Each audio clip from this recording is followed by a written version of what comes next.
It is Ryan Seacrest here. There was a recent social media trend which consisted of flying on a plane with no music, no movies, no entertainment. But a better trend would be going to ChumbaCasino.com. It's like having a mini social casino in your pocket. Chumba Casino has over 100 online casino-style games, all absolutely free. It's the most fun you can have online and on a plane. So grab your free welcome bonus now at ChumbaCasino.com. Sponsored by Chumba Casino. No purchase necessary. VGW Group. Void where prohibited by law. 21 plus. Terms and conditions apply.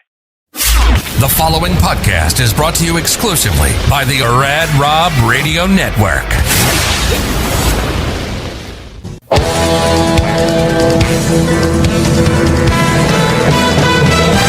Welcome to Straight Up 5 with Johnny Petraglia Jr.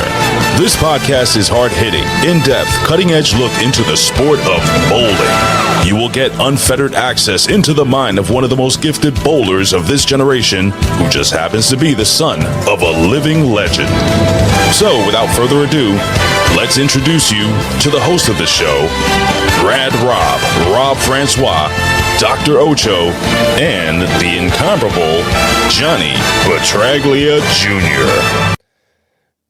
Hey guys, welcome back to Straight Up 5 with Johnny Petraglia Jr. I'm your host, Rad Rob Francois. Joining me this week, as always, is my co-host. He is also the co-host of my other show, the one that nobody actually listens to, RTW Rewind. It is the sexiest doctor in bowling. The only masked man in bowling, actually, that I know about. It is the one and only Mr. Dr. Tiberius Ocho III. Good evening, sir. I've been wearing masks when they were actually cool. I still don't like your intro, Rob, but the pictures were better, so at least we got that going for us. Wait, you don't like your picture with Parker? I mean, if it's oh, no, topical, right? I said the pictures are better. I don't like your intro. That's all. The pictures are better. All right, well, that's fair. I am working on that. We have a special guest this week. Do you want to do the intro? Nope. I didn't think you did. Yeah, I'm here. That's special. That's pretty much the show. If you don't know by now, we have a very special guest. He is a PBA superstar, hailing from Yakima, Washington, weighing 165 pounds. Evel Knievel made a jump in Yakima, Washington, by the way. He did. I didn't know that. 74. Yeah, I had no idea. Damn right he did. He is a 5-time PBA winner. He's a 2014 Harry Golden Rookie of the Year recipient. He's been on Team USA. He's the best league bowler in Vegas right now. He is. I can see him laughing in the green room. He is joining our third man, the guy with the name on the marquee, JP Jr. It is the one and only Marshall Kent. Johnny and Marshall, good evening, gentlemen. What's up, gents? Good to see you as usual. JP got no intro. Yeah, suck it, JP. It's not often I'm the second best looking man here, and I don't get an intro. Yeah, but that's fair. Thank you so much for the new pictures. They're lovely. Well, it's a good thing you're the biggest. I still got that going for me. That's true. Marshall, good to have you on the show. Nice to meet you, sir. A big fan of your career.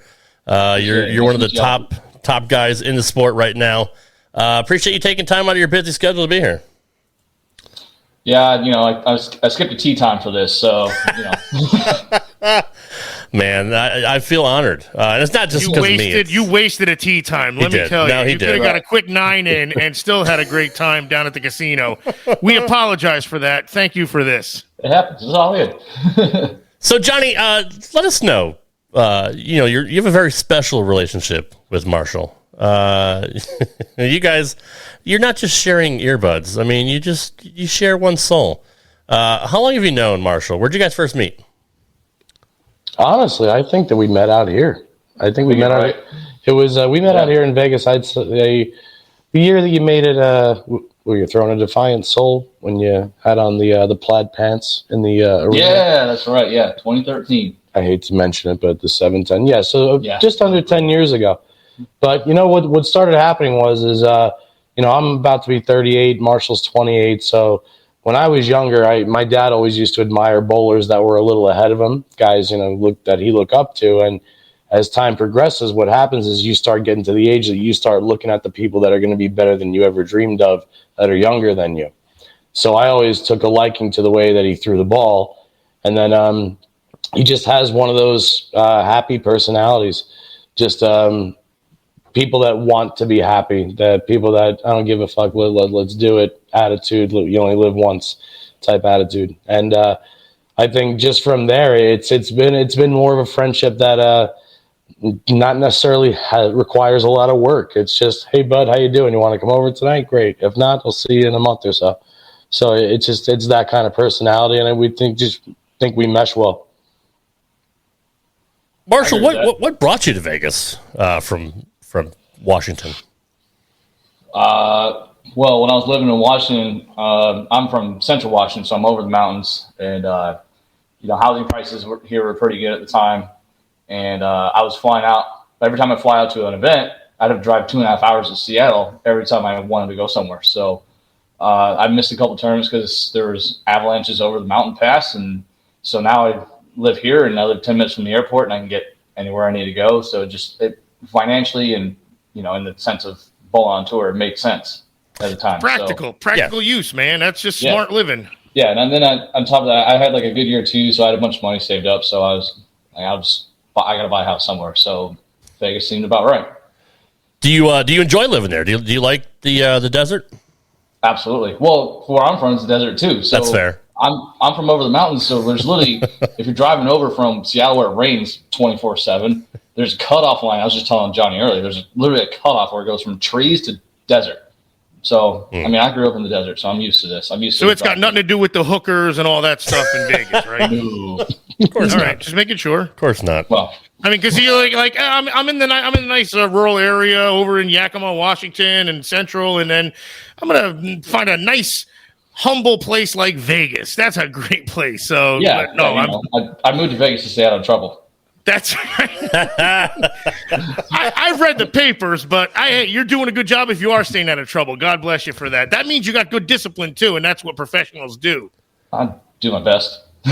Marshall, you're going to find out that this show isn't very professional, especially when there's a guy with a fucking mask sitting right over there. Fits my personality. Yeah, exactly. So I knew from being friends with Johnny, you'd be a perfect fit. I do want to get into kind of how you got into bowling, and then I'd really love to talk about life on the tour. But before we get into that, we do have to mention the 2022 playoffs. We just had the semifinal round this past Sunday. Hold on, Brett. Thank you, Brett, for checking in. He's here. Thank you. He's been here every week. Thank you. Appreciate Thanks, it. Brett. See you soon, bro. That's so weak. That's like freaking Keith Yando's Iron Man streak when he shows up for one shift and then freaking it counts, dude. It counts. Jesus. He started the game. It counts. It counts. I'm just whatever. Anyway. Get to the fifth inning at least, you poser. So we just had the Iron Man. I think the next mask for you is an Iron Man mask. Agreed. That's a great idea, actually. Mm-hmm. We'll have to have. I don't want to lift the prestige of the Iron Man mask up even more. With guns and iron on the same page. Oh, Christ! 9 minutes in, he's already flexing. Anyway, getting to the semifinal round of the 2022 PBA Playoffs, which has moved centers. It moved from the Kegel Training Center. Johnny, let me ask you this: Why? Why did they move it after all these weeks of bowling at Kegel? Why move to Jupiter? Do you know the actual answer to that one? Because of the big red wiffle bat. That's why. Still the greatest name I've ever seen. I'm not sure. I'm sure it had to do something with scheduling. Maybe KTC has something going on this weekend where it didn't work out. So I know Bolero Jupiter has been kind of a popular spot for some tape-delayed shows. I think they did I want to say they did the playoffs there last year too, but I don't remember. But it's convenient to travel to. I bowled one of the Bolero Elite Series there, and you just fly in, and the center's 10 minutes from the airport or something like that, maybe if I remember right. But just convenience to travel, I'm sure, and something about maybe scheduling. I'm not 100% sure. I don't know all the details, but I have to guess something along those lines. Yeah, that makes sense. Johnny, they made it known, the commentators did, of the ridiculous pin action back in Kegel. But from what we've seen this past Sunday, it was pretty fucking. The pins were rocking at Jupiter as well. A lot of messengers, dude, sick messengers on this show too. What do you make of that, Johnny? I didn't see it that way. You didn't. I didn't either. My predictions were I thought that Troop was going to bowl TJ, and that the scores are going to be significantly lower regardless of how easy the lane condition was, simply because of the kickboards, and the scoring pace was low in comparison. And the only really memorable strikes that I have in my mind was Prather whiffing the headpin and striking, and buckling the 3-6-9 like dominoes. So other than that, to me, it looked like a mixture of a lot of different things on that show, but the scoring base is exactly where I thought it would be coming out of the training center. And a few years ago, we bowled a PBA clash at the training center, and during practice before the show, I think it was Belmo, EJ, and I were literally trying to flat 10 for a solid hour. Couldn't do it. Couldn't flat 10. So then the irony was much everything kicking the 10 out. So it kicked the 10 every time. Nonstop. And it was just ironic that Dom flat 10 to lose to me. Yeah. It's the only flat 10 I saw the whole week. I'll ask you first, Marshall. What did you think of the first match with Prather and Troop? I didn't really watch it, but that's fair. I saw a highlight on one of the shots. I think he needed the first shot in the 10th to win, and just completely whiffed the headpin. He whiffed it completely. That's what I saw. And he thought he aced it, which kind of tends to happen. I think it's a topography thing, or maybe got around it a hair and it shot through the break point. But I mean, when they're that difficult, that's pretty easy to do. It doesn't take a whole lot to miss. One board. Marshall, on the track tracer, he followed it the whole way, and then it just literally kept going. And it wasn't like he overthrew it. It was, that pro tracer gimmick that they do, and it like overlaps the perfect shot. He had it right on track, and then it just went about a foot further and then broke. And I think he washed out, or I think he might have kicked out the 10 pin, but it was like the ball was right on track where he thought it was going. Never made the turn.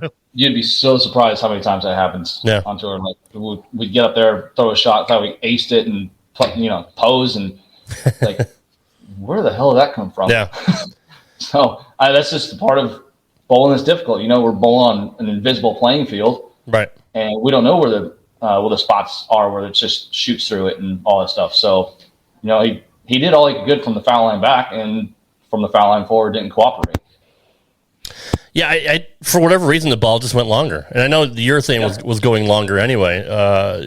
Especially with Troop, but I mean Prather thought he threw a good shot, and for whatever reason it just stayed long and never kicked back. Johnny, any idea? Like, did he just hit a wet board? Like, did the oil move around in that one spot? Like, what do you think attributed to that? If we're gonna talk about Prather personally, dude, that's the most human he's ever looked to me. He don't miss. That's just it. Right. He just looked like he made a lot of dreadful shots. He looked like knee bowling league for a game. That's honestly what I observed the most. The shot, how the hell does that? Classic, though. That's also true. I feel this. The shot that he says, how does that one not hook? I get it. I've been in that. I've felt that way too in league. I felt that way throwing a Black Widow Ghost, and I'm like, how the hell does that not hook? But it just in general, he looked, I don't want to say he was nervous, because I don't think Prather was nervous, but he was certainly out of sorts, the same way I've watched Rory McIlroy shoot 83 in the last round at Augusta. When he had the lead by 4. When he had the lead by 4, he just bowled like shit. I just personally think that he bowled like shit on that show. I mean, missed the headpin right, missed the headpin left. How many times do you see a professional do that in a frame? And it wasn't even like he missed a few times. A lot of the guys missed a few times, though. So I don't know if just everything got slopped down or whatnot because of my vast bowling knowledge and such. But I'll let you guys take the rest of that comment. Is it him missing, or is it him just trying to be stubborn and make the shot that he wants work? What do you think of that, Johnny? No, I personally think that he got into a funk on that show, Rob. I think he couldn't get out of his own way. Yeah. I think that he legit could, like, he felt. If you've ever heard the expression, he's in a phone booth. He's feels completely locked up. You can't just uncoil. You can't uncoil the yo-yo, so to speak. Which doesn't make sense for him. Sorry, go ahead, Michael. We're just like, it doesn't matter how much you practice, how much you prepare. It's just one of those days where everything that can go against you goes against you. Wow. It doesn't matter. You can't do anything about it. You know. And you only got 2 games. I mean, even though, you guys are usually bowling 8-game blocks and whatnot, so you can have your bad game. You that's the hard part about the step ladder or this format where you only get 2 games. I mean, it's only 24 shots technically, right? Did I add that right? Well, yeah. And on top of that, too, you only get like 8 shots of warm-up before the show. So, once you make a decision, you commit to it because you're like, all right, this looks like the one. And all of a sudden, 3 shots in, it's the wrong decision. Now you're kind of scrambling to try to figure it out. You're committed, or you have to, and you don't have time to freaking make a big change. You have to do whatever your body thinks is going to happen, or your ball. I don't even know if you get to talk to the ball rep. What do I know? Yeah, we do. All right, there you go. It's. I'd say cheat at that point. Prather's big money. Doesn't that take away from the athletic ability? And that's my whole gimmick about this, man. Ouch. This is the problem. So you got the wrong ball. He threw the right shot. He threw the wrong ball.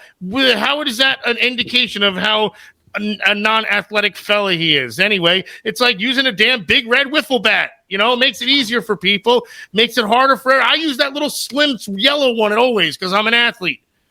Just makes me mad that it doesn't show that he hit the right spot. He threw it where he wanted to, but because he had the wrong thing, I don't hit a 7-iron instead of a 2-iron. I can't hit a 2-iron, but so I get the difference. It's just that this asymmetrical ball, you got the wrong one in your hand, and then you lose $100,000.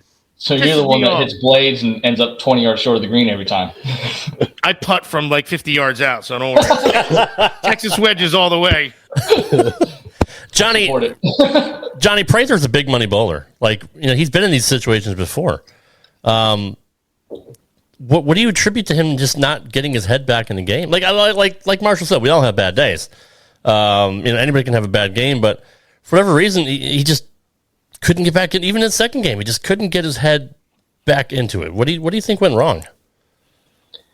I honestly just believe that first off, they were definitely slightly. Would you agree they were more difficult than Kegel? Absolutely. Okay. So, I mean, let's keep in mind, aside from missing the headpin 4 times, he also went runaway Brooklyn. Yeah. Remember when he almost missed the headpin going away from the pins? Yeah. They swam and mixed up. And he left my double wood. He left a 3-9, which was a miraculous, awesome spare, by the way. Yeah. I mean, that tells you a multitude of things. Now he's trying to overcorrect the fan out to the rail. He's trying out the window, and he's over adjusting so bad that even the little tiny intricacies or the changes that he makes in his hand, he can't use them anymore to his advantage now, because now whatever he's feeling is happening twice as much to create that much of a miss in the opposite direction. Could he have jumped way to the right and just fed it? I mean, I don't know if he had a urethane ball or what, but because I don't know anything. Primarily, he's using urethane. Me personally, I know what it feels like to be in a funk like that, where out of nowhere you feel like you cannot hit the broadside of a barn. My go-to is usually more firm and more forward, just at least for the in the interim of if I'm going to stay in play, basically. So. Yeah. Tighten everything up, stay more behind it, reach more forward through my target when I let it go, keep it in front of me. Limit my misses to at least one direction. Yeah. But, again, if you're working yourself through an 18-game qualifier or a 14-game qualifier, that's one thing. But when you're in a 2-game match on television, you don't have time to squeeze yourself in that zone until you kick your bad habits a half hour from now, And Kyle threw urethane on the show, didn't he? He did. He threw a fast pitch, and then I think he switched. I think he threw a fast pitch and a pitch black, and then he switched to a trend 2 on the left lane. He moved a little left on a few of the throws, I think. He switched to the trend 2 on the left lane. Yeah, he tried to make the urethane work on the right lane for sure. The urethane was definitely the way to go on that lane. Because that lane was funky down lane. Yeah. And then of course, consequently or coincidentally, that switches when they go to the TJ match. Yeah, the other lane gets for sure. Yeah. Now, we talked a lot about Prather, but Johnny, but what did you think of Kyle Troop's performance? I thought Kyle bowled great. I think that he had a game plan and it worked, and he executed shots that he needed to. I mean, when you watch that breakpoint shape and you see those guys got to be really, really clean at the bottom. They got to be committed to their shot. They got to get the ball to that target, and there is not that large of a zone there for them to miss by. It's if they're missing that tracer, it's 1.5, 2 boards outside of what they're looking at down lane, it's 2-8-10. If it's a smidge low on the ball speed or just a little bit too touch and grab at the bottom, that's big 4. Unlike that disgraceful house shot. Right. Exactly. Well, I mean, I did just get done bowling 5-8 last night, so don't feel so bad. You're on a pro condition. No one has to know what you bowled on. You're a professional. You bowl on professional conditions. We don't have to tell the truth here. You're in Johnny territory right now. Johnny's in a funk in his league too, so it's atrocious. He didn't say he only bowled 2 games. That's just it. Right. I wish it was 2 games. So pros only bowl 2. It's like Ishmael from Kingpin. He Marshall bowls less. Ishmael bowls way more. 15 frame games. That's right. Which, by the way, if you average 265, 270 for 15, you're pretty shitty. That's fair. No, you're right. I wonder if anyone ever did the math. It's not good. I don't think anyone ever has. Well, maybe you don't have the 3 in the 15th. Maybe it's just only a 1-framer gimmick. It's like maybe you don't have the potential for 3 strikes. If I had 15 frames last night, I still would have shot 190. Wow, that's rough. Yeah, that's brutal. The big red wiffle bat. Damn it. So, Johnny, what do you think of the second match between Tommy Jones and AJ Johnson? It was pretty entertaining. I thought that, again, I enjoy watching both of those guys bowl. I thought, I can't believe they both missed a 2-pin and a 4-pin. We expect AJ to miss. It was like back to back or something, wasn't it? Too, I think. Yeah. We talked about last week. AJ has. Sorry, Johnny. Sorry, you go, Rob. What were you gonna say? We talked about last week how AJ kind of always chokes, right, when he needs to make the shot in the big time, and that's why they keep saying he's the best guy to never win a title. So I almost expected from him, but it was a little alarming that he missed those fucking pins. Just to quote it, nobody said he chokes. What he said was the pressures are, because now you're gonna freaking piss people off, Rob. Jesus, come on, we're a professional podcast here, for crying out loud. What he said was, the advantage goes to the guy that's been there, the guy that's, been around the block a few times, like Ocho. When Ocho's hanging around with the ladies, he's been around the block a few times. So it's a little bit of an advantage to TJ because the pressure won't get to him as much. Don't be poking out professionals or choking. I calls them like I sees them, Ouch. I calls them like I sees them. Oh, my God. Well, I don't know. I think they both technically choked, and one made a less of a choke than the other. That's a true story. I hate the term choking because I can promise you none of the guys out there are scared to throw the shot. Like they, of course, but they've been there. It's just sometimes, like, AJ threw the one in the 10th in the roll-off, and he said he thought he aced it. Yeah. And that's all you do. Like, if it feels good off the hand, it's good. Like, it's one thing where it's just something happens, you're like, I just threw a bad shot. Sure. Like, I fry out more when I know I threw it good and it doesn't end up the result than when I throw it bad. Because if I throw it bad, it's like, I suck. At least you knew why it was bad. Now, when you throw it good, now you're like, shit, now what do I do? Yeah. And I thought if I thought I'd let it go great, everything felt great, looked great, then I'm assuming it's going to strike. But when it doesn't, it's like, what the hell happened? And kind of the same thing in AJ's case. Like, he did everything he could in that moment, and he wasn't scared of the moment, I promise that.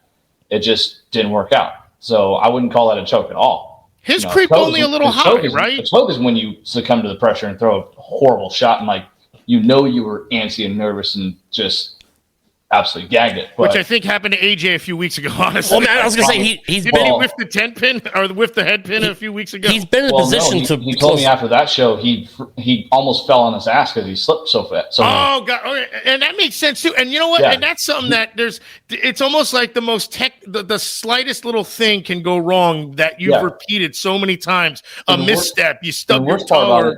And the worst part about it, too, is that the approaches were tacky. So, like, it was impossible to slip. And it's the one shot he hit, like that one spot where it just slipped. There it is. There's headphone drop. There's number one. All right. It's just passion, buddy. But Yeah, no, because he was staying in my house that week, and we're kind of talking about it a little bit, and he said, dude, it was the first time that whole week I've actually slipped. Wow. It was like the time. Rob, what's going on with the chat here? Is anybody in here? What are we doing? Come on, we got a big show tonight. Everyone's enjoying the conversation, so they're being kind of quiet tonight. You're the host, would you? I want to say something about that too. I think that I've heard a lot of people say that AJ thought he aced that one in the 10th, the one that he 3-6-7-10 on. And I'm a huge AJ supporter, and I agree with Marshall in the respect that, no, I don't necessarily think that he choked at all, especially if he thinks that he aced the shot. But to me, this shot looked grabby. He looked like he got a handful at the bottom, and it maybe looked a smidge soft because it was so grabby. That's what I distinctly remember watching that show and seeing it at the arrow saying, well, that one can't not go high. But I don't know, maybe I had like a keen eye for that particular shot because I'm so used to watching AJ's ball roll. Who knows? But other than that, I didn't expect him. I thought when he flushed it in the 9th, I thought for sure he was getting up and doubling in the 10th. I really, really believed that. It kind of shocked me this time. I think that AJ got to a point by making it to the round of 4 for the semifinals that he knows where he belongs, where he is. And kind of, it was the same syndrome that Bill O'Neill had. Remember how long it took Bill O'Neill to win? True. And everybody knew for all that time, it doesn't matter. He's one of the best out there. He's going to win 10 times. It's just a matter of when he wins the first one. AJ's experiencing the same thing. That game, did TJ screwed up at the very end, right? To leave AJ the chance to win the game before the playoff, right? I thought Jones was like winning most of the game, and then like it was like the 9th or 10th frame, and didn't Jones open in the 10th? Did he? Help us out here, somebody, Rob. Don't ask me. God, why can I not remember? Rob, you're the one that's been sending the links. You should know. Exactly. TJ did 2-4-8-10 somewhere. Yes, he 2-4-8-10 for 170 something, and then AJ got up and been bowled 190. And AJ had lost the first game, so he needed that for the roll off. Yes, he needed a mark. Yes, that's correct. AJ needed the mark. Yes. Come on, Ouch. No dig at Tommy or anybody, but we've all 2-8-10 big four to lose in the 10th multiple times, hundreds of times. We'll do 100 times more. But, like I said earlier, it's not because of nerves. It's just because, some shit just happens in the moment sometimes. You throw a bad shot or you think you ace it and then end up with the worst possible scenario. Like, if AJ 4 pins instead of 3-6-7-10s, then all of a sudden Tommy needs the first one in the 10th to win. And that's a whole different scenario for Tommy. And, I've seen him throw clutch shots in his life. I've seen him miss a couple times, but, more often than not, he comes through with it. So, whether he comes through with it, if he knows he needs that one or not, if I would put money on anybody, it'd be Tommy. But, going through his head, I don't know if that scenario changes or not. Knowing you need a mark versus like an actual strike kind of changes your mindset a little bit sometimes, depending on who you are. And Well, but here's my gripe, and here's what's great about you being here, because there's too many league bowlers that think that the freaking shot is a 10 board freaking leeway.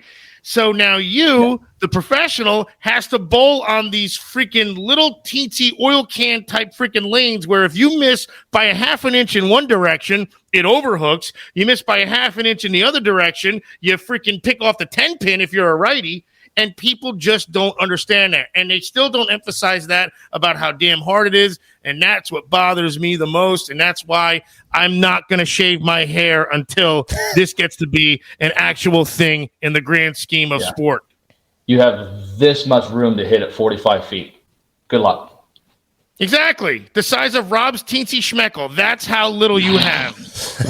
his little yellow wiffle bat. Exactly. If you had a big red wiffle bat, you'd be able to hit that freaking tracer down the lane. I would like to take this time to apologize to my guest for pissing him off when I used the word choke, because apparently I struck a nerve. That's not the intention that I had when I made that statement, but I was just trying to convey that maybe AJ, has had the chance to close out matches and for whatever reason hasn't. So that's what I meant by that. I didn't mean that he's a hack or he buckles under pressure. It's just wrong choice of words. I promise you, he's not scared to throw that shot. You know, I will say this to kind of defend where your thought process is. Because let's say it could be something as minuscule as this. Let's say the last time AJ was on television in a pressure situation and he got up and he needed a mark to win and he left a 2-4-8-10. Yep. What's up, Rosie? And he left a 2-4-8-10, which means now he's a little bit light in the pocket. He threw it a little bit too hard. Maybe he got a little bit too amped up. AJ's an emotional cat. Now maybe he's saying to himself, man, maybe my emotions really got the best of me. And subconsciously, I threw that shot in the 10th frame a half mile an hour faster than I had the previous 10. Now he's thinking about that going into this shot in the 10th frame, and his number one thought in his head is to make sure he doesn't repeat the exact same mistake that he did in the previous show that he lost on, which is go light and gas it through the break point. And then overcompensate. Comes to this show, gets down, aces it, puts every ounce he has of his hand and his entire body into the shot, and it overhooks. In a strange way, it's another way to not make a light bulb, if you want to go that route. But what he's doing is he's slowly but surely figuring out exactly what he needs to feel mentally and physically the next time he needs one. And I just think that some people's learning process for that happens faster than others. Some never get it, and some are born with it and have it for their entire lives. JP, that's like your dad when he said he threw that freaking 298 when his pants were so tight you could almost see his freaking balls.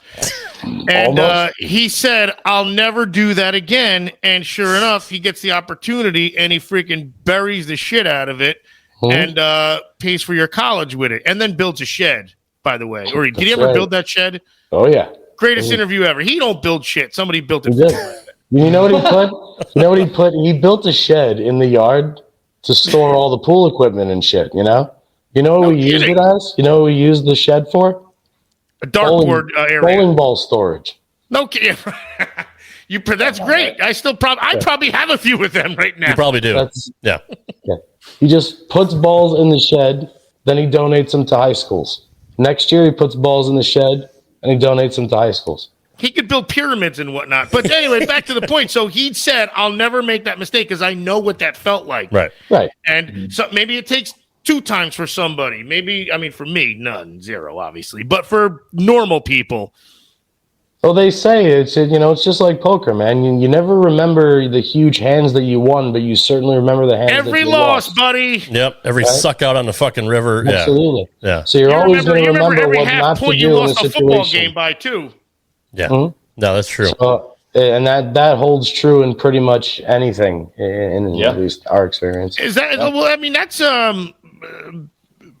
makes it tougher. I mean, think about that. That's negative energy. That's negative tone in your head. I mean, that's even though you're saying I want to correct it, you have the I did this instead of erasing the platform. So that's why professionals are what they are, and amateurs have to bowl on a big red wiffle bat pattern. And still bitch about it. I'm one of them. That easy. I got pissed off last week. I actually was vocal about it at the bowling alley. Really? I pulled a muscle. I pulled a muscle in my arm, legit. Bocce balled it. 221. With 2 opens. Oh, bocce ball, yeah. That's the Italian version. And then I had to sit out the third game. And use my 258 average, which is 248 with the 10-pin drop off. Now, Ocho, is that it's not a 258 average. Is that a skill injury? Is that a sport injury? I should have pretty good tendon strength, but it's an overuse for sure. Not from bowling. I'm sure. Marshall, let me ask you this: If AJ is one of the best and never won a title, do you think Johnny Petraglia Jr. is one of the best minds in the game without being on tour? Say it again. If AJ is one of the best and never won a title, do you think Johnny Petraglia Jr. is one of the best to never be on the tour? I mean, he's got a great mind for the game. Like, I'm amazed by his knowledge every single week. All the knowledge. He knows exactly what it takes to be out there. So he knows everything about what it takes to be on tour. And, he's just a walking encyclopedia. It really is. Thanks. Did I say that right? Yeah, you did. That was pretty impressive. Yeah. So speaking of being on tour, something Johnny wanted to get into, and I thought it was a great topic since we have you on, is what is life like on the PBA Tour? Take us through a typical week when you start out. What's your, do you have certain habits you like to follow? What's your typical week look like? We'll normally have a practice session the day before qualifying happens. We bowl for a couple hours. Well, how early do you get in town, actually? Let's start with that. Like, we're going to go in depth on this one here because I brought this topic up a while ago. Like, you get in town the day prior, you get in town, like, obviously, or you have your hotel picked out, you have, like, eateries. There's two. Oh, my God. Here we go. I won the bet over 1.5. So, it really depends because our tour schedules kind of vary every year. So there's actually some times where we bowl the show one day in one city and have to drive to the next city right after that show to get there in time for practice session the next day. But there's also times where we have a couple days off and we can go either be tourists or like lay low for a couple days. Normally we show up the day before practice session because sometimes there's a pro-am that night or something like that. So we'll bowl practice and then sometimes we'll bowl the pro-am. At some events we bowl the pro-am after we're done. So do you travel with somebody, or do you like just show up and like you have your buddies, or like this is the real nuts and bolts here? Well, so usually I drive. So either I'll have somebody drive with me, or I'll take somebody's stuff, or but I usually room with AJ most of the tour. And guy Rob's been we'll ripping. No wonder he's pissed off at me. Yeah, we'll get like Airbnbs, or sometimes there's two of us. We'll get a hotel. This last season I didn't book a hotel room until I got to the city. Wow, like super last minute. I didn't plan anything in advance.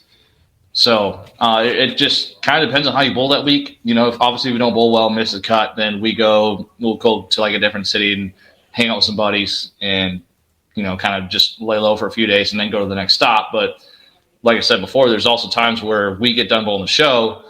I think one year I made the players show and then had to drive from, Columbus to Lincoln, Nebraska the next day. It was like 13 hours. Wow. Just to make it in time to get there that night for the practice session. So are you eating like gas station Slim Jims and whatnot? Are you know what I'm saying? Like, are you hopped up on energy drinks and like this is the stuff because I'm structured like with my meals. Like I'm so fascinated with like you got to find a Waffle House, or you got to find. You got to eat a couple hours before you practice or something like that. Like this Waffle House is awesome. Yes. Hash brown scattered, smothered, double covered chunk. That's all right. We understand that, but no. But seriously, like it's you like planning. You have to. I assume like you're still want to be at peak performance, so you want to plan your meals at a certain time. So you're having your little meal bar halfway through, something like that. Like this is the problem is we can't really plan meals too much because like there's some events we don't get out of bowling center until 10 o'clock at night, and McDonald's is the only thing to open. Mm-hmm. Yeah. No, this is what we want to know, man. This is exactly it. Like you're at the mercy of the tour stop at this pretty much. Yeah, pretty much depending on what city we're in. I know there's some stops where we bowl where, like I said, we don't get out of the center until 10, 11 at night. We got to be back the next morning, so we just drive through, get something quick, and then go to bed. There's other ones where, like, let's say U.S. Open, we have the morning block. All right, take us through that. Take us through that. There, start with that, if you don't mind. Take us through that. Like you bowled the morning, and then what? And then, after a morning block with the U.S. Open, the Masters, our first block's at 8 o'clock in the morning, but then we don't bowl again until like 6 p.m. the next day. Mm. So you got all this. So okay, there you go. If we're in like a warm climate, let's say we're here in Vegas, we'll go play a round of golf and then find some dinner and just kind of lay low after that. And you'll sneak around a golf in between blocks, like knowing you might tweak your back. I mean, look, that's what athletes do, man. Oh, we ain't scared of tweaking our back. That's awesome. Just because our birth certificate says we're born in '92 doesn't mean that our bodies aren't 84 years old. I graduated in '92. Oh my god. Yeah. So we'll just find some stuff to kill some time. We might go see the sights or whatever, and just find a way to kill time and get our minds off bowling until we have to get back to it the next day. But there's also other times where, like the World Series, we're bowling 2 5-game blocks. So we show up at the center at 11, and then we have to bowl again at 5 or 6 in the evening, and then after we're done, we got to find some place to eat and go to sleep because we're right back at it the next day. So it really depends on the event. And I'm going to roll back to the U.S. Open. So your morning block, you were done by 1, 2 o'clock. You snuck a quick twilight in. The next day, you don't bowl till you said 6-ish or something, right? Yeah. So, I mean, are you sleeping in, or do you want to be up early and fresh, or you want to rest up? You want to sleep in and make sure. Definitely. What's that? Definitely. Okay. And if I wake up early, I'm definitely laying in bed resting. Like, I'm not getting out and doing anything hardcore physical. Nothing break or a pregame nap kind of thing, almost like a basketball or a hockey guy. Yeah. Okay. So you got and then you get there 3, 4 o'clock ish. Usually about an hour before we start. And there's how long is practice again? You said 30 minutes, I think you said, right? Depends. Usually, all right, ish. The majority of the time, we have 10 minutes of practice before we start bowling for score. Oh, right, because this is your second block anyway, so you've already. Yeah. So, we'll get to the center an hour early, make sure our surface prep's right, make sure our thumbs fit and everything, and then we'll stretch out. Jeez, 10 freaking minutes! Holy shit! Just to try to take advantage of that 10-minute warm up before, and obviously we just got done bowling either 8 games or 16 games or whatever your squad time lands on. You got to get loose because 10 minutes ain't enough time for a lot of people to get loose. So you got to do everything you can before that. Like a lot of times, I'll actually go to the gym a few hours before. Just kind of get the blood flowing and get the body moving. Get the heart rate up and get your body so you don't have that crazy adrenaline rush / dump, too. You'll kind of stay a little even. You're talking 8 games, too. That's the other thing people don't get. League bowlers, you bowl your 3 games. Most are spent. You guys got to bowl 8, and it's a structured 8, man. You're up on the freaking approach every 20-something seconds or so, it seems. Yeah, it's quick. But, And then you bowl the next morning again? Because the U.S. Open's is 3 blocks, right? Yeah.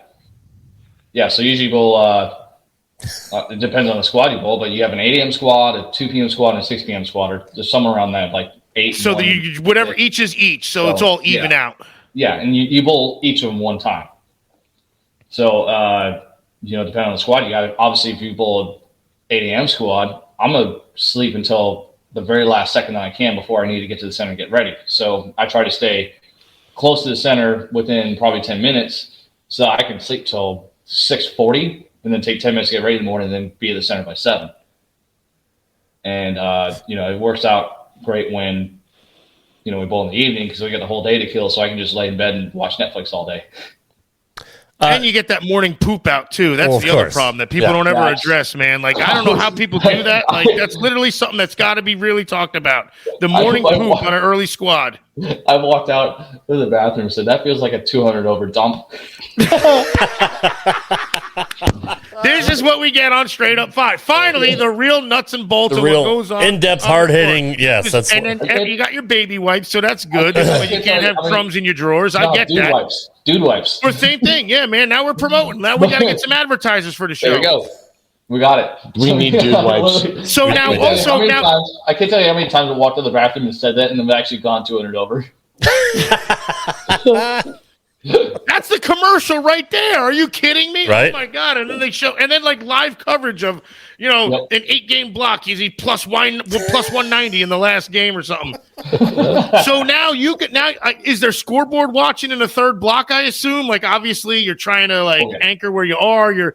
And which also has to dial up the nerves a bit. And depending on what block you're in too. So it's stressful. I've done that watch plenty of times. So, especially if you bowl one of the first 2 squads, it's much less stressful when you bowl the evening squad the last day because you know the number you got to hit and you're in full control of it. But if you bowl one of the first 2 blocks and you have to sit and wait, a lot of times they'll have to roll off that evening to make the cut the next day. So you're just sitting there adding numbers. And you could lose it on the bench. Oh man. Oh yeah. I've been on both sides of it. I've been on the side where I have to sit there and watch for 3 hours and then I'm out of the cut, or I sit there and watch for a couple hours I'm in. I got it. So it's stressful. Man, that's I'm why telling you, and I think this gray hair so early. But this is also this is legit theater, though. That's my whole thing, man. I think the story is so great. The whole story of a tournament. That's why golf is on 4 days. That story plays out. That theater plays out. And bowling really could have something with this. I mean, whatever. Maybe it's me, but the stress of that, watching that happen, it's out of your hands. There's the pressure on that guy because that guy now has your life in his hands. He's deciding whether you're going to make a shit ton more money or not. And I think that story in theater is so damn dramatic that it could be so powerful if they explained it right and showed it right. But apparently there's no platform yet. I don't know. I can't tell you how many times I've made a cut when someone needs to double in 10th and they go up and just ace one or ring 10 or stone 8 or blower 7 or something like that. Did everything they had to, and it's the law, bad geometry, I guess. Yep, exactly. It's round objects hitting round objects. You never know. Amazing. I'm telling you. Yeah. That shit is really, and I just wish that's why the house shot ruined everything, because it's almost like they're hitting it with a square object. It's almost like they're hitting it with a giant freaking paddle down the freaking lane. But I'm telling you, that theater and story beyond the sport. That's why the sports are still the same, but yet you can still watch them. Aaron Judge hits a freaking 3-run home run on a hanging slider last night, and it was freaking crazy.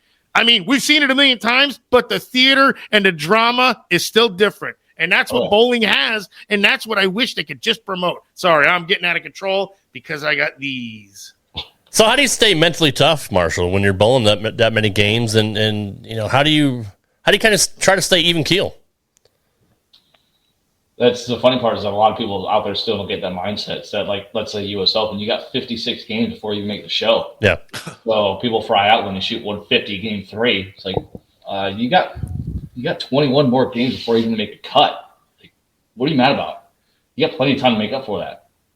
And they're just so focused on this game right now. The result of this impacts their tournament that they forget that I got 21 more games. I'm barely through the tournament, and they just kind of fizzle off. And it's just why you see the same people on major shows all the time, because they have that mindset. They can start off bad, but they know they're going to recover from it. Whereas some people just throw that bad game. It's my week's ruined. I'm on to the next one.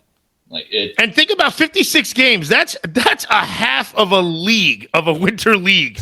Yeah. You know what I mean? That's the days. part that people don't freaking get, man. In 5 days, and that's not even. And then you just get to the show. And that right. Yeah. Right. Yeah. And then you still got to bowl the show the next day. There's I don't know. I mean, it's it is what I do dig about it is you have to be in. There's a thing called bowling shape, clearly. And I've said this, if you threw 2 bowling balls at the same time, you're symmetrical. You probably won't hurt yourself. But throwing one heavy object on one side of your body with twist and rotation, thrust, you're so apt for these accessory muscle damage that the real true part of it is lasting the week of bowling. Yeah. I've actually, it's funny. Last time I went to the chiropractor was a long time ago. My right they shoulder suck, by the way. My right shoulder was actually 3 inches lower than my left because of bowling. My dad's got to be similar to that too. Yeah, no kidding. He walks like this around the kitchen. You're going to be knuckle dragging on one side and over here scratching your hip on the other. That's a good question, because Tim Brunswick wants to know, do the professionals have doctors, physical therapists, etc., at all the events in case they need them? Not personal ones, but a lot of events we go to will have a chiropractor on site or a massage therapist that we can go to and get fixed up however we need. I personally don't take advantage of those because I don't know, I just haven't. Yeah. But I know a lot of guys that take advantage of getting massage therapy and chiropractic work and all that just to make sure their body's in tune for the next day. So, do you not go because it's a stranger and you only want to go to yours? Is that what your thing is, or? No, because I don't have a massage therapist I go to or a chiropractor. Oh, well, you just said your arm was 3 inches lower, or you just had a consult. That was my one chiropractic visit. It's the one time I've ever. And he gave you such bad news, you never went back.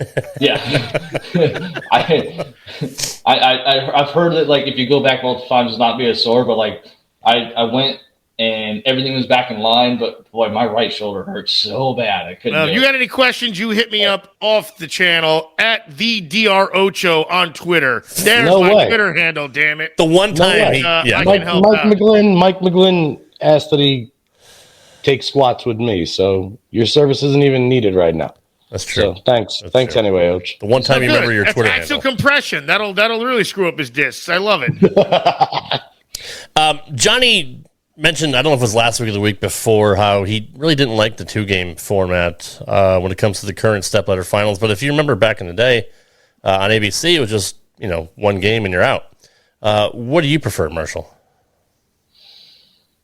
Like if you had your perfect scenario for my a perfect scenario, I don't mind the 1-game stepladder. I would like to see the tournament leader have 2 games to win it. That's what Johnny said too. Yeah. You've already won.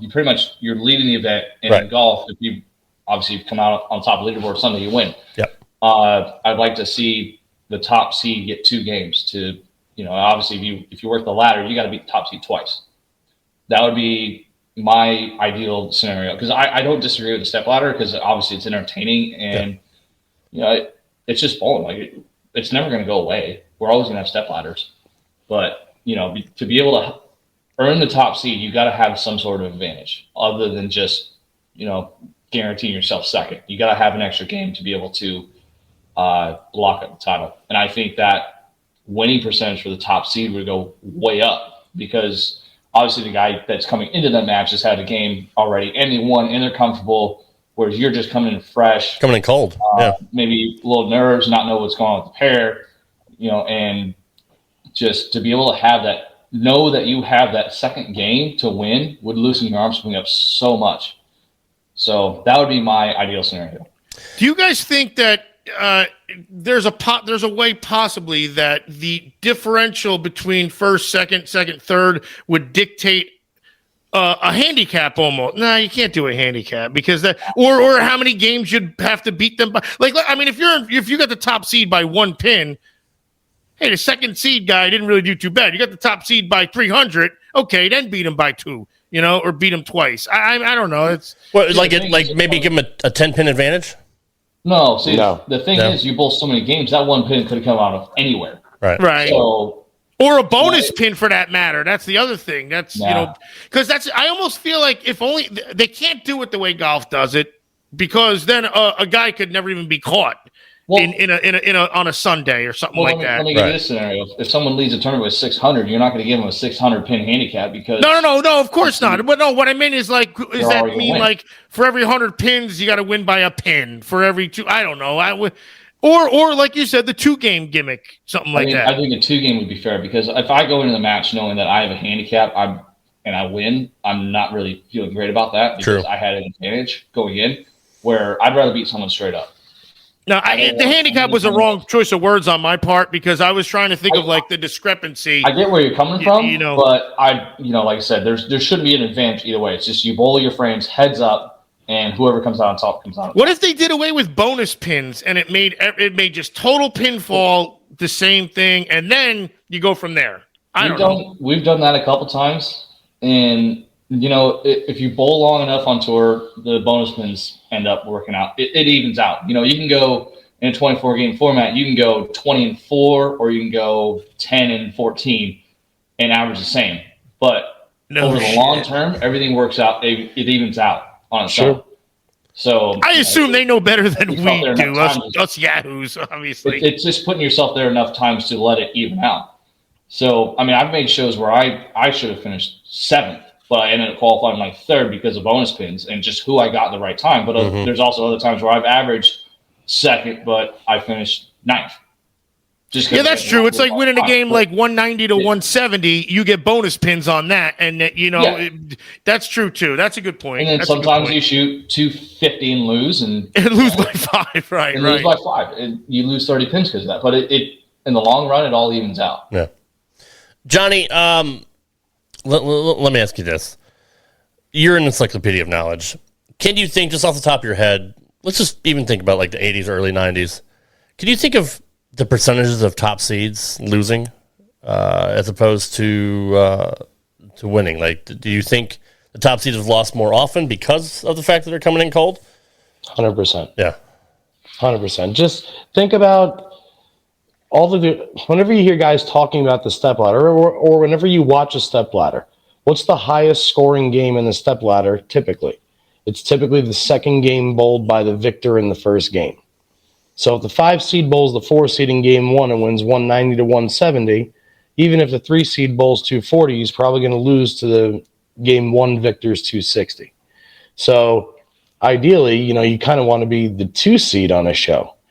Whereas what Marshall's saying is, look at case in point, the playoffs now. Every one of these games is a 2-game match. Mm-hmm.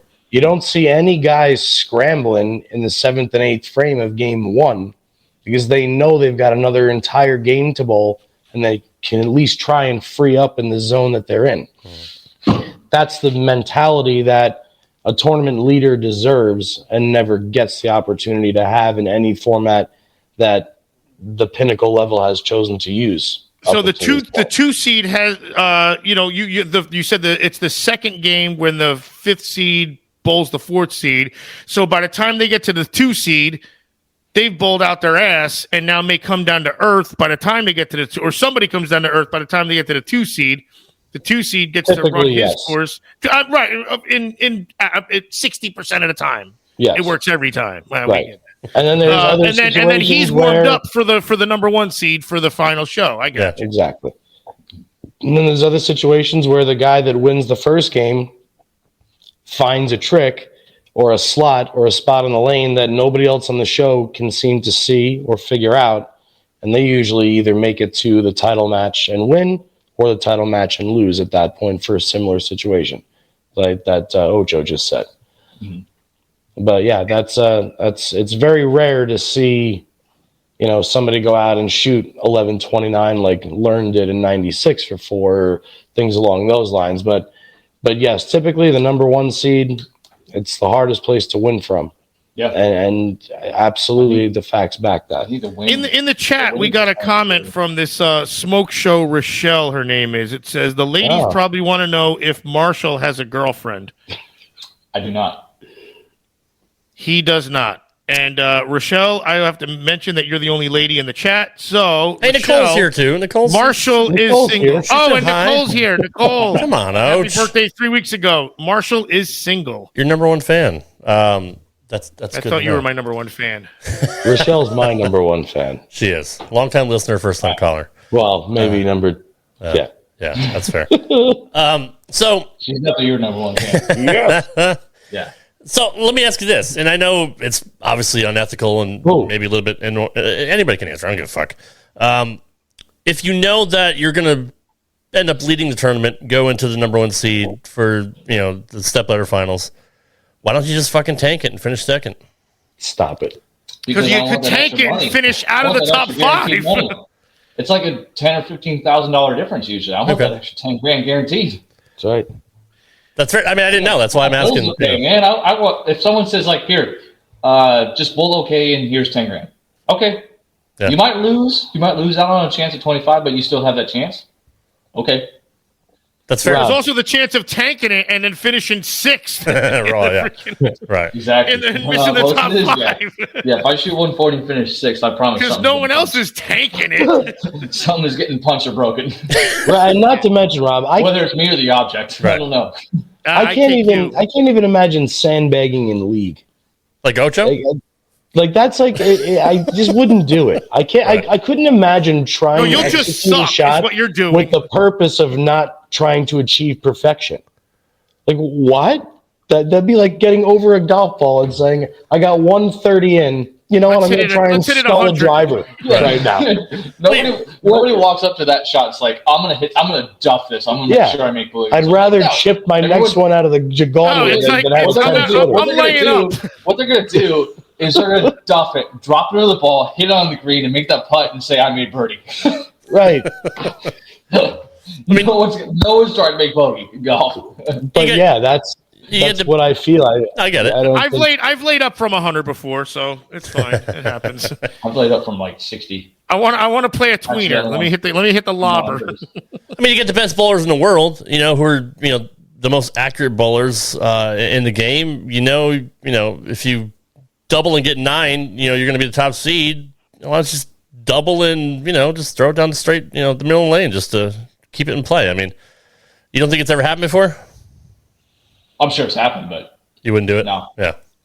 That's fair. I do know one. For count, maybe. Okay. No, that's fair. I do know one bowler. Good bowler for you. that specifically made sure that he missed a PBA television show. I know that too. And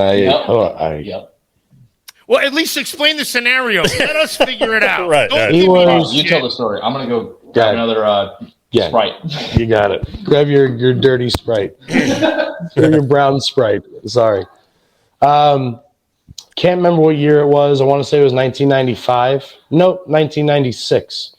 Steelers went 10-6 that year. One of the best bowlers ever, Mike Newman. Hey, Derek. Mike Newman is bowling the Johnny Petraglia Open at Carolier Lanes that year, and just mauling them, just destroying everybody. Had an epic match against Amleto, 300-299 that week. Yep. Yeah, I was going to say Carla's here too. So there's 3 females here. I actually remember what you're talking. Marshall is single, and I'm sure Carla's very pretty. So I remember what you're talking about, Johnny. So yeah, keep going. Yeah. So and is this qualifying, JP, or is this is This is the tournament. This is through match play. Oh, okay. And with about 4 games left, Newman basically said, "Hey, no way, I'm making this show." At that time, I think he had about 110 pin lead on the field. And he said, "Yeah, I can't make the show. No way." And he backed up. Why? He had to go somewhere? He would have had to give back his amateur status at that time. That's right. So we ratted everything. No, well, I mean, So he backed himself out of a TV show. And if anybody that knows Mike Newman, is that who you were thinking? Yep. Oh, yeah. Anybody that knows Mike Newman knows that if Mike Newman didn't make that show that week, he didn't want to make that show that week. So what would have happened if he makes the show? He becomes an instant pro. Like, does he not get to qualify for other tournaments? I don't know any of this stuff. I'm a real athlete. Well, that was back when the TAT and the high roller were absolutely huge. Absolutely, and there was more money made in amateur ball than there was professional. Mm-hmm. So, kind of the reason that Tim Mack had not got his card at that time either. Yeah, similar reasons. So much money in amateur ball, and back then it made no sense to. So it would have been like how Happy Gilmore won the Waterbury Open and then all of a sudden became a pro. He wouldn't have wanted to, We have a question for Marshall. That's super. Chris Watkins wants to know, Marshall, how do you balance between staying focused on your goals and also having time for fans who may ask you for a picture or for you to sign something, etc.? Is there a preferred way for fans to interact with the pros? That's a great question. That's a very good question, actually. Because all we do is bowl, so we have plenty of time during the day. So I guess the best way to interact would be either going bowl and pro-am. You can talk to us, approach us. And a lot of pro-ams, like, people are kind of scared to come up and talk to us, but we're humans. We'll have a conversation with anybody. Also, I had to say hi to Carla. She said hi. So, but I think the best platform to reach out on would probably be Instagram. But we get a lot of messages, so sometimes we don't get to them, and sometimes we forget. But I think the best way to interact with people would be show up to a tournament and either bowl a pro-am or go watch and spectate. And it's kind of I put out a tweet about this. It's bowling's so great because we are accessible and we won't say no to a picture or autograph like in other sports. But there's also times where we just get done with a frustrating block where we just miss the show and we kind of need 15 minutes to kind of get back down to earth. Right. And after that, we're all for signing pictures, taking autographs. I mean, we've spent, after EJ and I won the doubles, we spent an hour taking pictures and autographs and we had practice session for the World Series that day too. So, we almost missed out on that, but we're just, we appreciate everybody that comes out and supports us. And, we're just humans. Come up and say hi. And is it inconsiderate to catch you at the Waffle House or at your or your eat or the steak joint? Is that when you're eating? I mean, me personally, no. I mean, if someone comes up while I'm eating a meal and says, "Hey, I want a picture," I said, "That's fine." I was actually So I was actually flying. I think I was flying back here from somewhere. I was in San Francisco. I was in the United Club in the lounge, and it's dead quiet. And all of a sudden, a kid comes up and says, "Are you Marshall?" I said, "Yeah." I said, "Can I get a picture?" And there's 15 people around me. And all of a sudden, we started talking bowling for a while.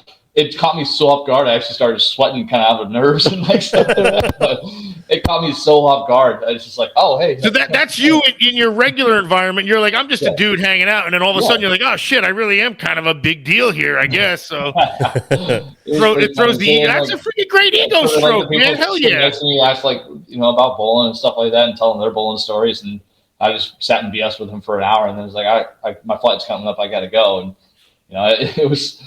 it just caught me so off guard. It was pretty funny. But that dude's got a cool story to tell too. That's the other thing, man. Like that's what's really cool about it. Like it's the oh man, I saw this guy after a show and we shot the shit for 20 minutes and had a dark Sprite, I guess is what you call them, something. But right, I mean, no, but it's like that's the coolest thing about it too. Like there's it's theater and drama, man. You can influence somebody else. And they're going to have an awesome story when they go back to their league, when they freaking use that big red wiffle bat again. Damn it. Well, I'll give you a perfect example of that. Sorry, go ahead, Marshall. No, I was going to say, like, this is not a dig at Mookie at all, but I bowled the Players Regional with him a few months ago. And I get the reason why he did it, but, like, he wouldn't sign pictures, or wouldn't sign autographs to take pictures, but if he would, at his level, if he would allow that, he would have been there in the center for a solid 3 hours. Right. I get that. Like, I totally get it. Like, I don't blame him at all. But like any bowlers, like let's say even Bella was in that region, and he would sit there and sign because I don't feel like bowling's big enough where we can say like no to autograph and still be respected. So if we say no, we just look like assholes. Right. And that's the best thing about bowling is that we're not going to tell you no. Like you can come take a picture, and as long as it's not mid competition, because we're not allowed to. Right. We actually get fined if we're taking pictures and autographs during qualifying. But afterwards, we'll hang around the center for 30, 40 minutes and sign autographs, take pictures, and all that stuff. But like in Mookie's case, I totally get it. Like he would literally be stuck there for 3 hours. Yeah. And just it wouldn't work out great for him. So I totally get it. But that's why bowling is so great. Is it not fair in life that you say no? Is it not fair that Mookie Betts can do that and be an MVP in the freaking Major League Baseball? Like I played a lot of sports, and I just feel like it's not fair. Like he stole a lot of athletic talent from so many people to be able to do all that shit. And I feel like the universe has to even it out somehow. He's just one of those freaks of natures that comes around. It's like he could have a dart in his hand and throw bulls all day, something. It's just not right. Oh, I'm sure he's good. He's one of those guys that's good at everything he does. It's like, I haven't played pool in a while, and he freaking he just blows the rack through, runs the table. I haven't played darts in a while. Hits double 20 to close you out, sort of thing. Like I haven't been on a date in a while. Banged your wife. And the best part on him too is like he's very down to earth and humble dude. Like he's a great dude. Like just. Didn't he throw a 300 at the World Series? Didn't he? Anything like that? What's that? Didn't he throw a 300 at the bowling World Series? Yeah, he shot 300 at the World Series one year in Reno. What a jig! Yeah, and it's pure jealousy. I mean, like he needs a mask. Of course, like he's just a very good human. Like he's such a good dude. He grew up being so cool. Damn it! He grew up 15. he grew up 15 miles from where I am right now. Something to hate you for, but I can't. He's like Sam Elliott's mustache. Like it's not being the best at everything. Like good reference. Exactly. So when I was a kid, I hung around Bradley Bowl a lot because my mom worked there in Winslocks, Connecticut, which is pretty much no longer. It's a fucking entertainment center now with like 2 lanes in it. But I digress. But back in the 80s, I met guys like Pete McCordick. I met Pete Weber. I met Marshall Holman. I bowled Pro-Am with Bo. I got his autograph there. It's super nice to me as a kid. Yeah, Mats Carlson. I met a lot of the greats. Back when Hartford, Springfield, what it's called, it was a big tour stop there. It was the Great Hartford Open, then it moved to the Tons Classic after that. But that was one of the premier, bowling alleys at the time. And you're right, they're just so accessible, even back then. When bowling was probably more popular than it is now, obviously, in the 80s. But still, the guys were down to earth, super easy to talk to, and didn't mind, especially talking to kids, kids that looked up to them at that time. I never had a bad story meeting any professional bowler at all. So, you get stories from even wrestlers, because I think wrestling is probably the closest thing to bowling travel wise, because a lot of the guys will drive to the next town and would ride with other people, and it's just a daily grind. Like you said, they're getting on an event at 10 o'clock at night, and they're on the 3-4 hours to the next stop, and nothing else is open. So there's a lot of similarities between wrestling and bowling, which is funny because the WWE title gets awarded to the winner of the playoffs. But a lot of wrestlers don't want to be bothered. A lot of baseball players, hockey players, football players, they're, for whatever reason, I don't know if they think they're on a different level, but bowlers have always been approachable. They're just salt of the earth people, really, just average people. Yeah, and at the end of the day, you're still a human being, and I don't care how much money's your bank account. I don't care what kind of successes you've had. If you're a good human, then I respect you. But if that gets to your head and you just become this egotistical prick, then all right, I don't care if I ever talk to you again, sort of thing. And at the World Series, we actually got to hang out with, do a meet and greet and hang out with Jimmy Allen, the country music singer, and he was very down to earth, very, very good person, and he was just a fun guy to hang out with, and that's all I care about. I don't care what you've done in your life. I'm a judgment. I judge content of character, and if you let those things get to your head, then I've been guilty of it. I've kind of let something go to my head, but I've grown up and I've learned, and the support you have is the reason where you're at today. Right.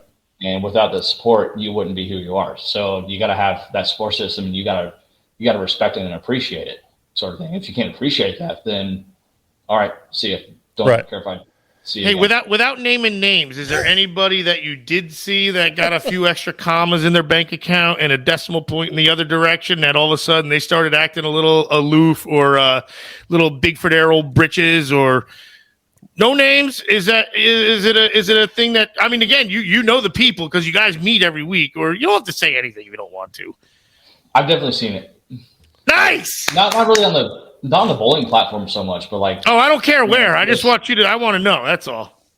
I've definitely met people that have, were pretty humble when it started and then got big, and all of a sudden it's show and tell, and it's a look at me kind of thing. They're also young. It's a new experience for them, so they're still trying to learn. But once they grow up, they kind of figure it out. But you hope they see that too. Yeah, it's easy to get that ego at a young age. Feel like you're kind of better than everybody else. But at the end of the day, we're all humans. We're all going to die, and we all got bills to pay, sort of thing. But it's, you got to grow up and respect the people that have supported you and have followed you and have been fans of your career. So, I've seen it, and hopefully the ones I've seen grow up a little bit and kind of start to appreciate things rather than take things for granted. And plus you learn from it too, because it's almost like, well, I know not to do that. Almost, in a way, it's, I've definitely it's a fun way to learn, be like, well, guess what I'm not going to be like. Because everybody has a bad day. Everyone can be in a bad mood. You just, you try to put that away, because this person may only see you once in their lifetime, so you got to make a good impression on them. Yeah, and that's kind of the hard part of what we do too. Is sometimes we just get done with on a bad block and pull ourselves off the show or pull ourselves out of match play, and we're pretty pissed off. And people have kind of come up and asked for autographs and stuff like that. And I said, "Give me 5 minutes, I'll be right back." Yeah. And I've turned into an asshole for that, but I just needed my time, needed my second. And then after that, absolutely, I'll take pictures of anybody, sign anything. I know some guys that have, I've talked to fans that had bad experiences, pros, and I've actually taken them up to the guy they had a bad experience with, and they had a great time. Right. So it's you're probably no way he wouldn't do that because you know them so well. You're like, wait, no way, that guy's the great guy. Think about the heat of that moment. Think about the kid who's been trying to watch Marshall all day for 8 games.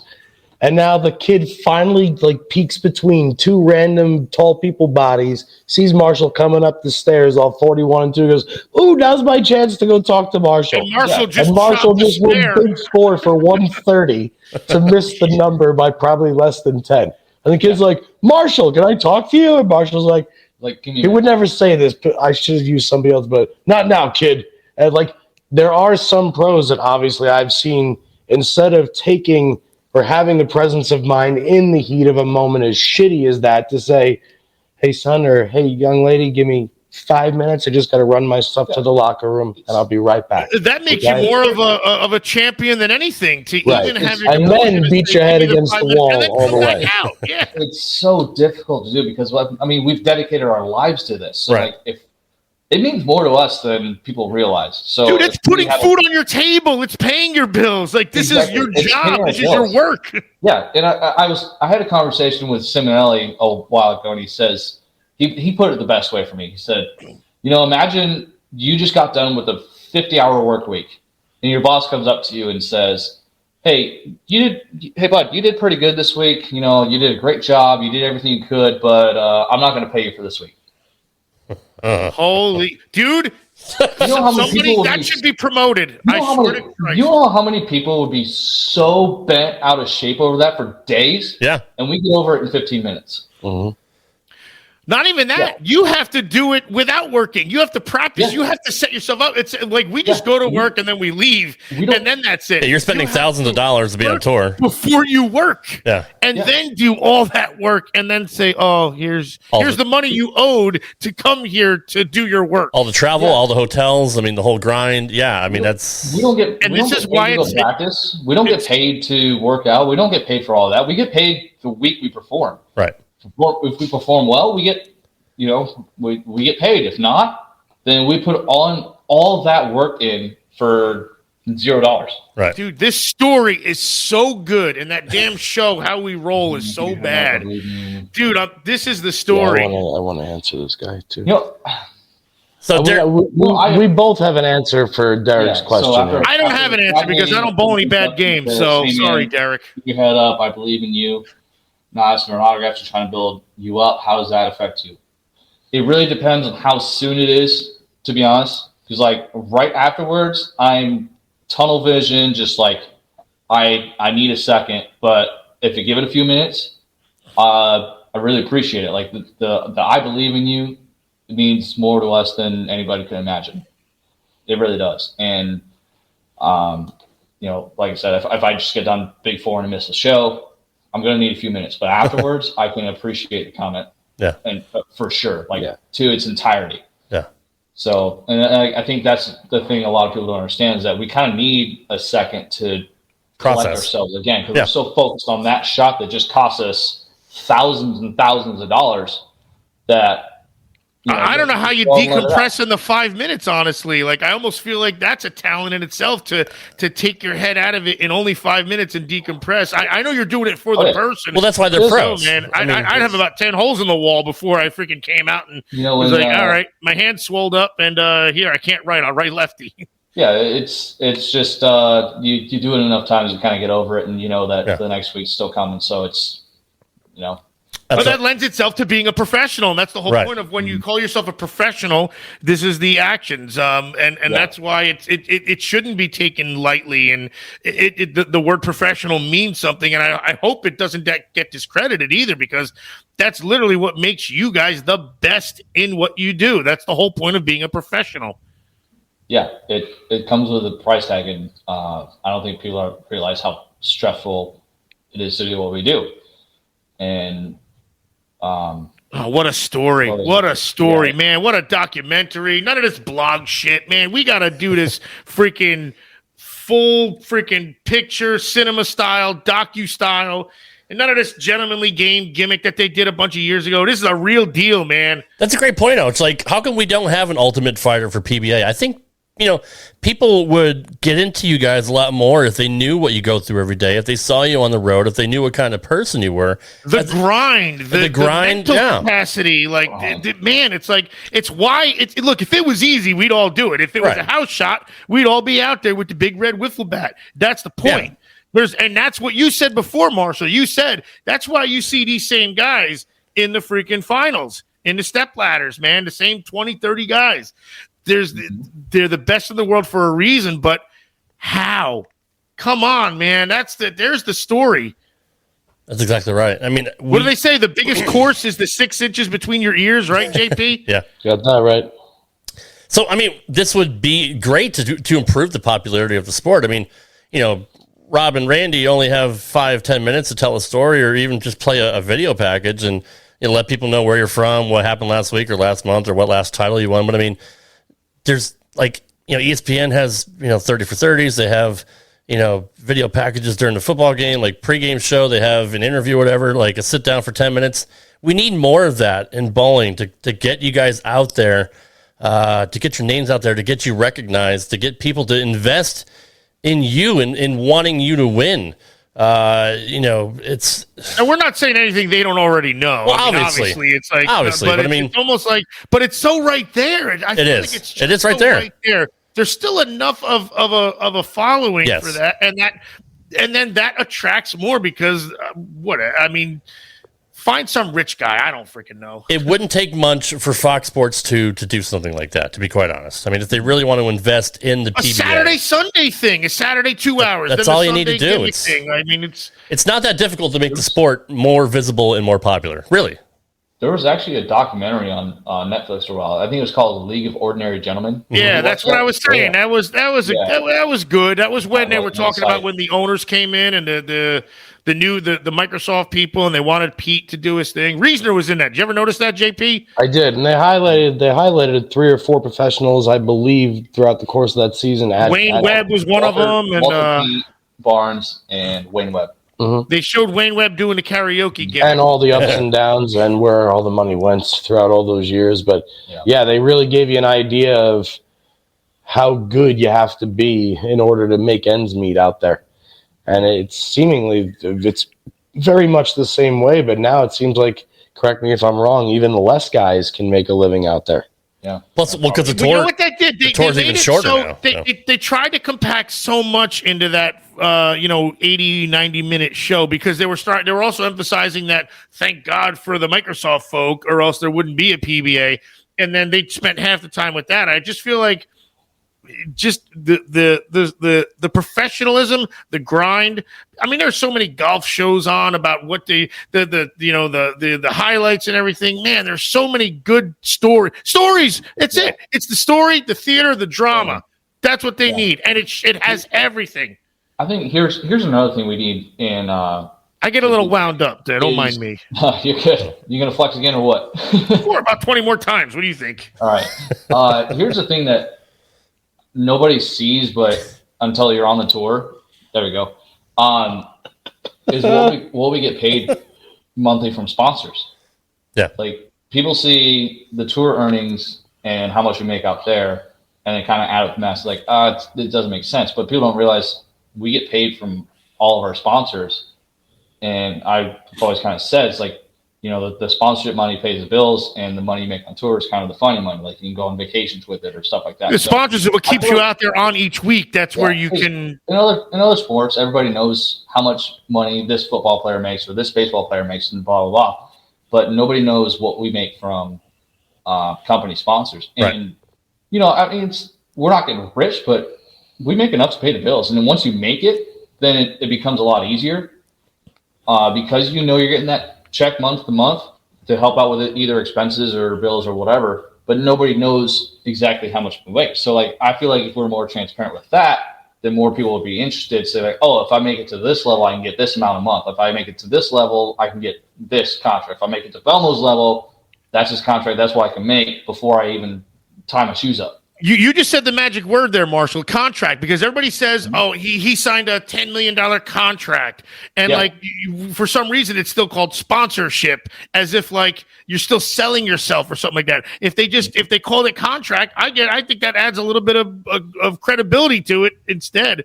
I mean, maybe I'm just splitting hairs here, but like that's a guarantee. You get that for that. I don't know whether it's the half a year, the tournament season, but like, and then they can pay attention to like, oh, these guys are already signed, like literally legit signed. So then you got to go out and then perform and then earn your bowling keep on top of it, which adds again a credence, but more professionalism to it. Yeah, absolutely. Like I've had kind of a rough couple of years, just tour-wise and personally, and things are finally starting to get back together. But, I live on my own. I own a nice house. I drive a nice truck. I have another car, kind of partially between my mom and my dad, but just like a commuter car that we all bought in on just to, run around and save some money on gas. But, I have a lot of nice things that it's not because of tour earnings, it's because of these contracts that I can afford them. So, right.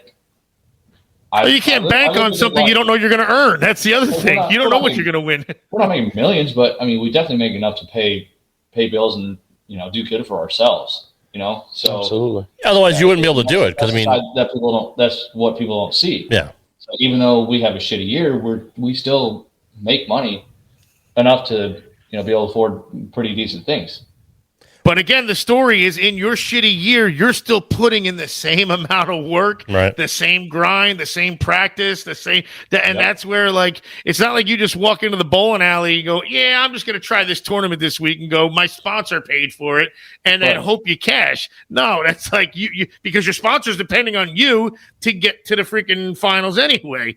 So that's there's a responsibility that comes in. That's why I feel like contract is almost like I signed a contract to perform for this company, and that's what I'm training to do. And it's still out there, man. In my position, I've earned my keep. I've proven myself. So, I've signed a contract that for a number that I feel like I deserve for what I've done in my career.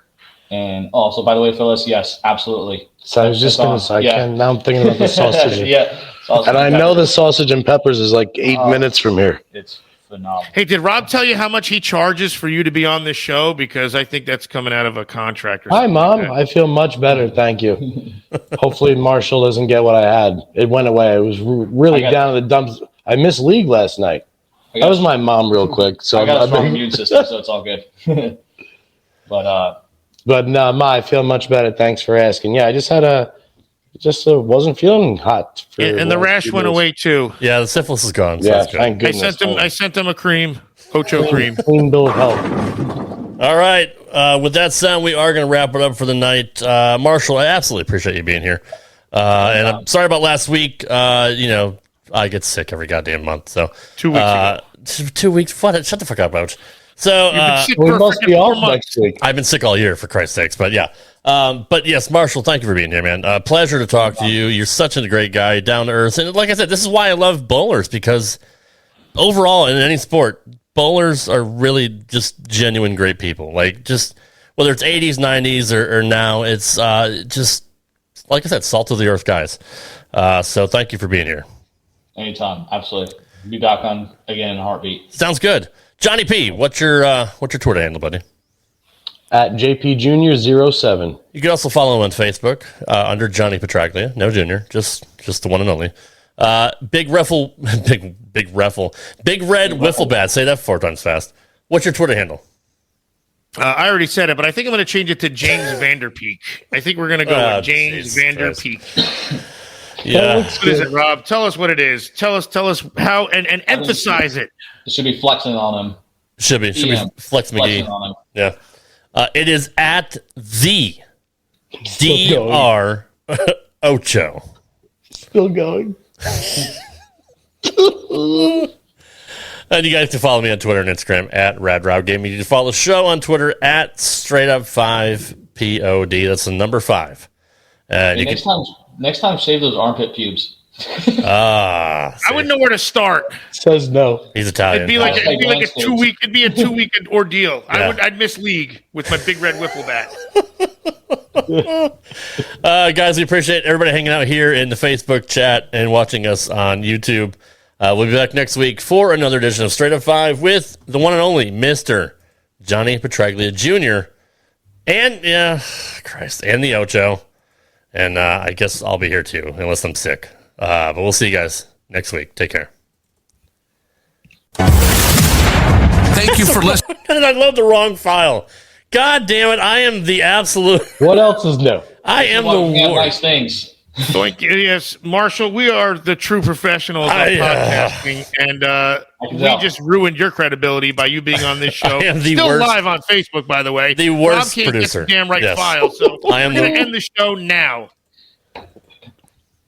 Bye, guys. Thanks for listening to Straight Up 5. If you would like to send your God damn it. We're out of here. God, no, I'm done. why? questions into Johnny Jr., send us an email at straightup5@gmail.com. That's straight up FIVE@gmail.com. We'll see you next time for another edition of Straight Up 5 right here on the Rad Rob Radio Network. Hello, it is Ryan, and I was on a flight the other day playing one of my favorite social spin slot games on ChumbaCasino.com. I looked over at the person sitting next to me, and you know what they were doing? They were also playing Chumba Casino. Everybody's loving having fun with it. Chumba Casino is home to hundreds of casino-style games that you can play for free anytime, anywhere. So sign up now at ChumbaCasino.com to claim your free welcome bonus. That's ChumbaCasino.com and live the Chumba life. Sponsored by Chumba Casino. No purchase necessary. VGW Group. Void where prohibited by law. 21 plus. Terms and conditions apply.